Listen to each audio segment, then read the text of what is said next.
Hey, what's up, everybody? Welcome into Tom Curran's Patriots Talk podcast. It's the aftermath. Patriots fall on the road to the Miami Dolphins. Phil and I are going to get into it right now. Topic one will be the Mac Jones injury, why it happened, and the fallout this week. Next up, was it really just a couple of plays keeping the Patriots from success on Sunday? That's how Bill Belichick makes it sound. And then finally, the Kendrick Bourne situation. Are the Patriots good enough to keep a good player on the bench because they're, well, just not happy with how things are going, even though he's a productive guy? Phil, you're down there. Tell us everything about Mac. Tom, I saw Mac Jones leave the Patriots locker room with a contingent of Patriots staffers between security and medical personnel about 40, 50 yards or so down to the x-ray room here in the bowels of Hard Rock Stadium. He was in there for several minutes, came back, walked back, I would say noticeably uncomfortable. And we end up getting word from Patriots PR that he's dealing with a back injury and that he will not be speaking with us today after the game, which is unusual. But because the quarterback is the quarterback and because the quarterback always speaks, it made sense for them to make that announcement. Tom, it tells me that it's an injury significant enough that it would make him probably pretty uncomfortable just standing there at the podium and answering questions. He did look that out of sorts, I would say, on the walk back from the x-ray room, that it doesn't surprise me that they didn't want him standing there for several minutes talking to us. Yeah, so I think that's important to underscore, too, because we saw 2 decades of Tom Brady answering the bell at the microphone. And I would imagine that over the course of today, Monday, we will have speculation saying that Mac Jones did not want to face the media. You're reporting that he appeared labored. So I think that's important because the tenor of reporting after some of these games and when someone doesn't get to the microphone, there's speculation out there. So I know you don't know per se, but I think it is important to establish the kid looked like he was in enough pain where it was going to suck for him to stand there and suck it up. Yeah, and there were moments at the end of the game, toward the end of the game, I should say, where he looked uncomfortable even on the sideline. I was surprised. There was one in-between series sequence where really nobody talked to Mac Jones all that much, and it wasn't like he was visited by trainers, but he had his head down. He was sort of bent over, sitting on the bench, and Joe Judge spoke to him for, I would say, about a minute or so, and then otherwise they kind of let him be. And so it was hard to tell if this was just a bad moment emotionally for Mac Jones, if he just needed to sort of get his bearings before trying to go back out and make one last-ditch effort to make it a game. Was that after the roughing? Physical going on. Was that after that roughing the passer penalty where he got kind of low-bridged? I would have to go back and look at my notes, but I think it was, Tom. I think it was after the roughing the passer penalty. And that would be the moment that I would pinpoint where he really took the worst shot of the day. You know, I know he took a few hits. I think between the sacks and the quarterback hits that he absorbed, it was, the number was probably 4 or 5 or somewhere in there. But that one where he got high load by Javon Holland, it wouldn't surprise me if he was dealing with something after that. All right. Let's get on to the game because obviously that's what I was down there all week for, and the Patriots were down there all week for, preparing in the heat. And what Phil is down there today, here's David Andrews after the game talking about, well, they beat themselves. Beat ourselves, so I thought we ran the ball well. Obviously they did some things to counteract that, but some of their pressures. But I thought we ran the ball well, but we beat ourselves. 3-4 turnovers, strip sack for a touchdown. More of can't win until you keep from losing kind of day than anything else. So I think there was a lot of positives. Parts of me are encouraged, parts of me, let one slip away. Phil talked about this during post-game live with Michael Hawley. When players from teams explain that they beat themselves and continually speak about plenty to be encouraged out there, usually those are teams that aren't that great. Good teams don't beat themselves. And the Patriots continue to submit evidence that they're really not a good team. And against a mediocre team, they weren't that close to being a good team today. Although I think Bill Belichick will have you believe otherwise, as we'll get to later. Yeah, I think what was the biggest gut punch for them, offensively at least. We could talk about the defense, but the defense ended up giving up 13 points. That's, Sure. Usually you'll take that. the biggest gut punch for the offense was that it looked so good so early. And after such a rough summer, a summer that they would acknowledge was hard, they got onto a field in a game that mattered. The quarterback had the power in his hands to make adjustments, and I thought he made a lot of adjustments early. There was a lot of action from Mac Jones before the snap in this game, as we anticipated. But they go all the way down the field. See, now God is chiming in. I don't know if you could hear that, but we've got thunder in the distance here, Miami Gardens. He's not happy with some of those adjustments Mac made. I want you to plow forward, though, Phil. We're going to put you in harm's way if you can keep soldiering forward. Folks, this is Phil out there in the front lines for us. What bothered them was that it looked as efficient as it did early, and then it fell apart to a degree. They ran 9 times with their back stomp for 41 yards in the first half. I know from talking to guys in that locker room, they were actually pretty encouraged by how they ran the ball, better than probably they had all summer. And then for the game to get away from them as it did, you have to get away from that running game. And so that to me was maybe on a disappointing day, among their biggest disappointments. Man, we finally got some traction here offensively. And then the rug gets pulled out from under us because of our own doing, right? Because of our turnovers, because of our mistakes. But that was a winnable game, I think, in their eyes, even though it was not close for most of the day. And because they played sloppily, it got away from them. It's funny because I had no doubt that they were going to start strongly today. I put it in my preview. I put it as a bold prediction. I talked about it on the radio. I would imagine the Patriots are going to get ahead 10-0 was what I predicted, because I felt that the confidence that they showed and spoke about over the last 2 weeks since the Raiders preseason game was concrete. And they'd have a good plan and Miami would be off balance. But as the day went along, those communication issues that we knew that they had and the offensive line shortcomings that we knew that they had would come to the fore over the course of 50, 65, or 70 plays. And they did do that. So I don't believe that it was just a play or two, a pick thrown in the direction of Devontae Parker that was tipped and maybe he was interfered with, or a strip sack that resulted in 6 points, or a slant. Those were the ultimate plays, especially the latter two, that Bill Belichick is referring to when he says that if it weren't for those 2 plays, it was otherwise even. Here's Bill, and I'll say after Bill's sound, why I disagree with that lipstick he's putting on a particular pig. Obviously disappointing start here. It's really a pretty even game. 2 big plays, 14 points really skewed the game. Here's the thing, Phil. The slant that the Dolphins scored on came at the end of a 92-yard drive, and it wasn't a 75-yard slant. And the strip sack touchdown was presaged by a sack earlier when the Patriots had a breakdown along their offensive line involving Trent Brown. So when we talk about, hey, it's just a couple random plays that happened and otherwise it was an even game, those are ones where I'm feeling like, okay, it ricocheted off somebody. Like the Devontae Parker play. You could say, we were close. They caught a break there. These were not catching breaks. That strip sack we knew could happen at any time because they were not communicating well. That slant that they scored on, that was a play that they allowed 4th and 1s. They allowed 3rd and 7s. They allowed 3rd and 9s. They were not getting off the field during that particular drive. And we saw that in the preseason. Juwan Bentley missing a tackle. We saw Kyle Duggar, who had an outstanding game on Sunday, biting up against the Raiders on a play.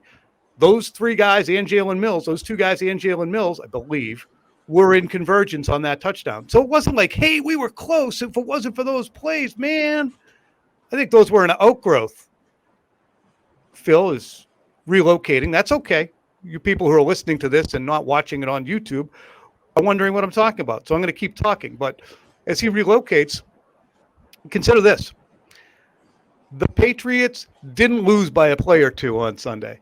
They had a whole lot of plays, whether it was the 3rd down conversions or their failure to convert on the 4th and 3 after significant time was afforded, or the 4th and 1 extension of a drive by Carl Davis, or the too many men on the field after a timeout that they incurred on a 4th down play. Phil, back to you, but I just don't think it was as even as Bill Belichick is representing it to be. No, I mean, the number of mistakes, you bring up a great one with the Carl Davis penalty. I mean, that's a huge moment, and it's just sort of indicative of maybe where they are. I thought at the very end of the game, and now the game's out of hand at this point, and they're not going to win.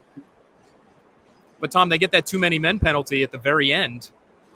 And, again, they're not winning the game.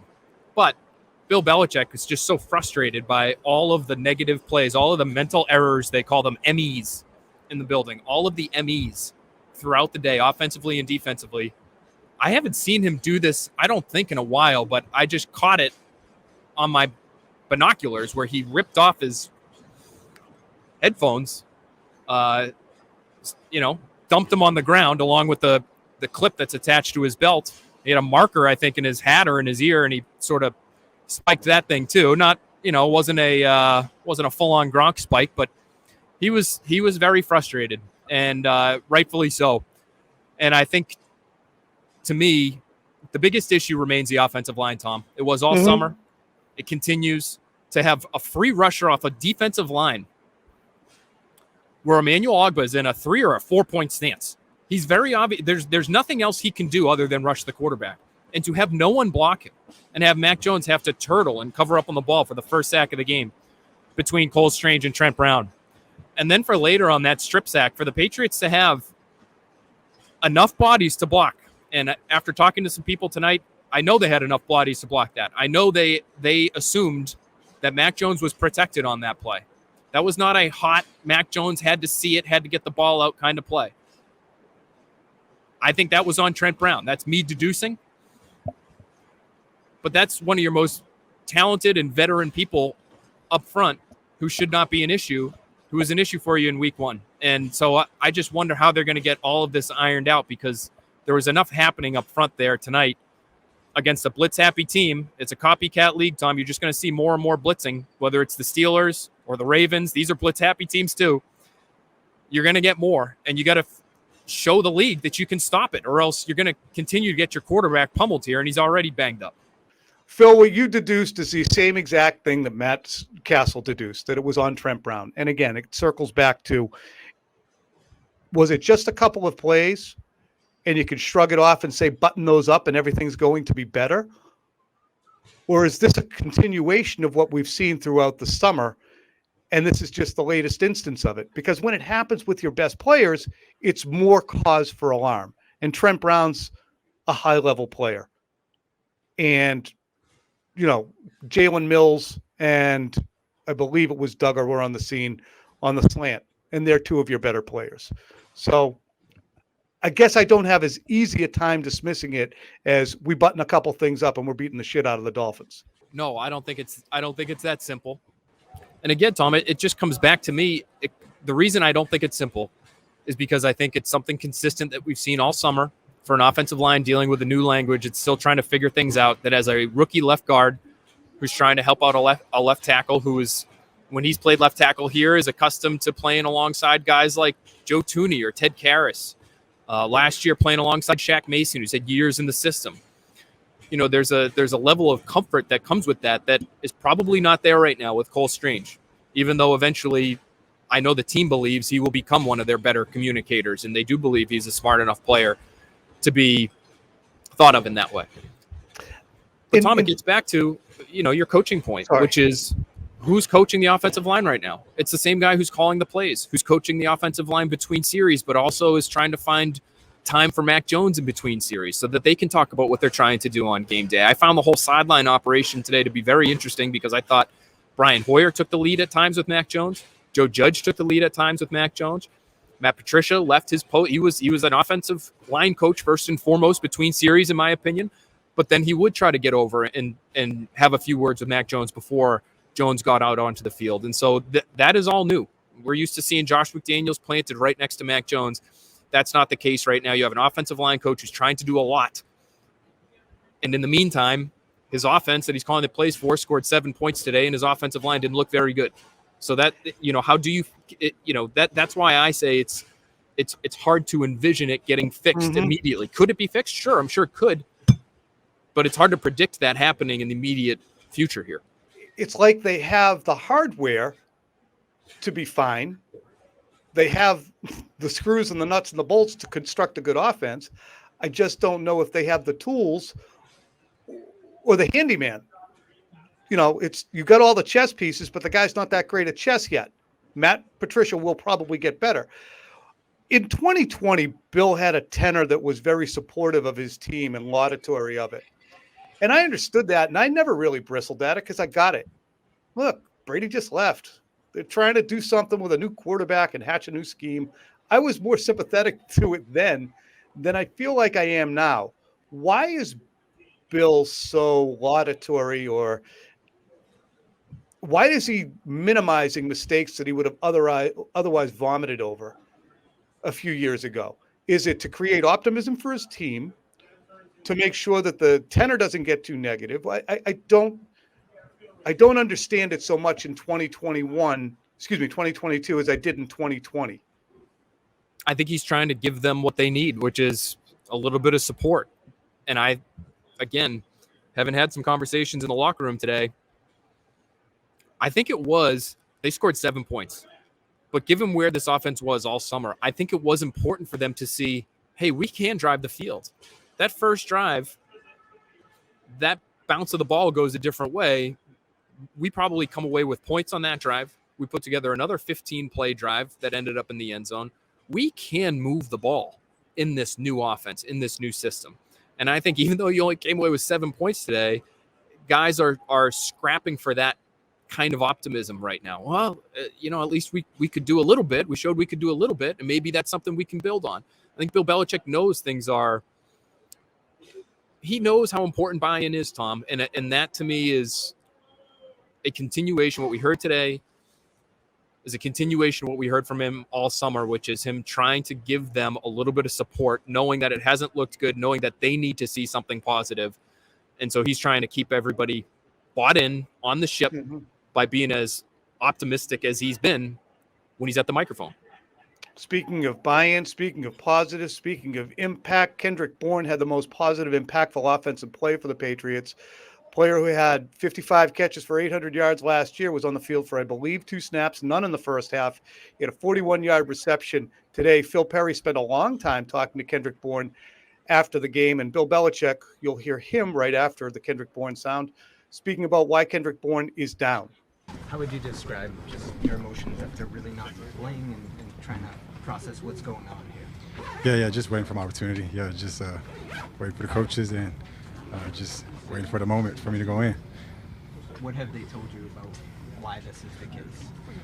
Not sure, just play my role, you know what I mean? So whatever I got to do, just waiting for that moment. I don't really know, so just waiting on the opportunity. How frustrating has it been to wait?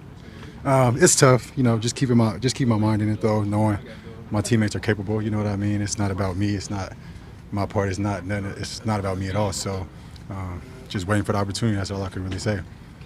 Did anything happen maybe that you could share with us that you might think? No, just not giving the coaches what they want, what they need to see. So just need to get better on my part. It didn't look like Kendrick Bourne got in the game to the very end. Is there a reason that he wasn't playing? No, it just worked out that way. Came in and immediately caught a 40-yard pass. In retrospect, he was playing more today. We did what we thought was best. Was it disciplinary or anything? No. Bill, he just told us that he's not giving the coaching staff what they need to see. Like, what do you need to see from him to get on the field more? Yeah, we talked to all the players. We just all need to do a better job, obviously. Coaches, players. We just all need to perform better, so we'll all work on that. Obviously, Kendrick Bourne is an explosive player. I don't know if he is down because of what he's doing is so egregious and just undermines the team, or if Bill and Troy Brown and any of the other coaches are just tired of his quote-unquote act at this juncture. But he obviously is a productive player. Phil, from what you've gleaned in the locker room, should the Patriots just swallow hard and deal with it? I mean, he's not a bad guy, near as I can tell. He doesn't seem that way, and he is saying the right things with microphones shoved into his face. Now, we haven't spoken to him in weeks, Tom. We really haven't spoken to him since he got in that fight and got booted from practice against the Carolina Panthers. And since then, he has been invisible on the field, at the podium. Tonight, he spoke with a smile on his face. He said, I'm not giving the coaches what they need to see for me to get into the game more often. It's hard. I'm trying to be patient. I'm just sitting there. I'm trying to wait. He's not used to having to do that, is what he expressed to us. And I could tell when he came off the field. So I'll just break down the sequence really quickly of when he played. I mean, he got in the game one play before making his catch. He comes out after making the catch. He's out for one play. He thinks he's going on the field the very next play. He starts to jog. He gets about 5 yards onto the field. Troy Brown, it looked like, called him back to the sideline. He wasn't happy. You see an index finger in the air from him pretty consistently as he's talking to guys on the sideline, as if to say, one target, one chance, one opportunity, one big play. Why am I on the bench here still? The very next play, the play that he's called back for, Nelson Aguilar fumbles. He sees the fumble. He turns around. He walks back to the bench. He whacks something off the bench. He sits down. Jonnu Smith has to come over. Jonnu Smith has his helmet on. Bourne does not. Jonnu Smith was basically cradling Kendrick Bourne's head in his hands, and they're head-to-head, having a literal tete-a-tete. And Jonnu Smith's trying to calm him down. And Kendrick Bourne's going through a lot right now, Tom. I think his teammates are looking at this situation saying, this guy's an explosive player. Look at that play. That's what he does. When he's on the field, he makes plays. And I've spoken to a few who are curious as to why he's not playing more, because I think they know he can help the team. And I think at some point they are going to have to get him on the field because, Tom, the problems with this offense today were very reminiscent of the problems they had all last year, which is they can't get the ball down the field. They can't do it. Devontae Parker, to me, has promise in that regard, and he went up against a tough matchup today in Xavier Howard. But to get defenses to soften up, to get them not to blitz and maybe confuse that left side of your offensive line, you have to threaten down the field. And if Bourne is one of the few guys on your roster that can do that, he has to play. Phil Perry, fantastic work in the locker room, fantastic work. Will be found on NBCSportsBoston.com. I know you got a hit for NBC 10 coming up. You screw. I'm going to put a lid on this thing after you're gone. Okay. Come out, John. Bye. All right. That's Phil Perry down in South Florida. Like I said, this Patriots team is going to have a lot of work to do. Mac Jones with a back injury. They're going to go against the Brian Flores-led defense in Pittsburgh next week. So more blitzes will be coming. And again, it's another road game. And believe me, it's not Heinz Field anymore. But the stadium in Pittsburgh will be rocking and rolling with an opportunity to give the Patriots a little comeuppance. So big week. We'll probably have to discuss the potential of Brian Hoyer starting this week. We will have all the information and coverage you need beginning Monday, of course, with Phil's breakdown. That's on the game plan with Ted Johnson. Tuesday, I'll be at you with quick slants. Wednesday, wait, no, it's Monday Night Patriots is Monday. Game plan is Wednesday. So many games, so many names, so many shows. And, of course, we'll see you on Quick Slants on Tuesday night, me alongside Hey K. Adams, and the early edition with Trenny, and Next Pat's podcast, and Patriots Talk podcast. And, well, that's it. So, for a Sunday evening, Patriots dropped to 0-1 after a loss to Miami on the road. They're fourth straight to the Miami Dolphins. But next week's another week. It's another week. See you guys soon. Take care.